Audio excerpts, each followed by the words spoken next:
Ayan, so mythical animals tayo dito sa 1537. So ang pipiliin natin dito, ito lang sa mga idol. So kapag may red dyan, so ibig sabihin panalo yan. So dyan tayo sa may red end. Dyan tayo, 1, 2, 1, 2. Okay, so dalawa yung pinili natin. Oh, 12, panalo tayo dyan. Queen again. 200 times 12. Dalawa yan, panalo natin. Magkano na? So 4, 5, 12 yung panalo natin. Nice! Race bit natin.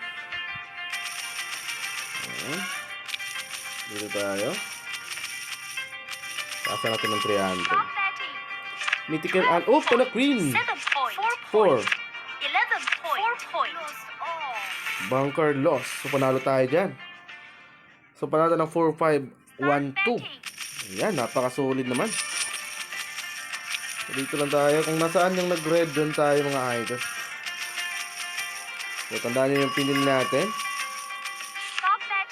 Kung ano po yung nag-red, yan po yung pipiliin nyo. So tandaan nyo yan dito sa 1537 mythical. Uy! Natalo tayo dyan mga 14-3 din yun na, sa atin. Wait lang, dito tayo sa dito tayo. So 762 yung nilagay ko. Ayun. 7. Baka manalo na tayo dyan. Yung panalo din times 7, 762. Ay, nakabawi unti. So 5,013. Okay.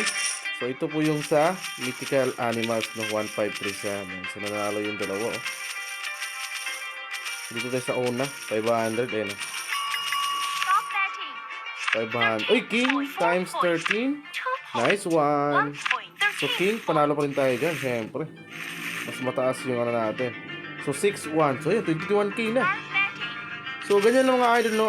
Pag maglaro kayo ng 1537 game, ang piliin nyo lagi is yung may red. Yung red po is yung nananalo. Yun, no? Makita nyo agad yan, yung ganyan. Yan po siya yung nanalo, okay? So 8 times, mataas pa rin yan na cards. Ay, natalo siya. Pero mas mataas pa rin yung cards dyan mga idol.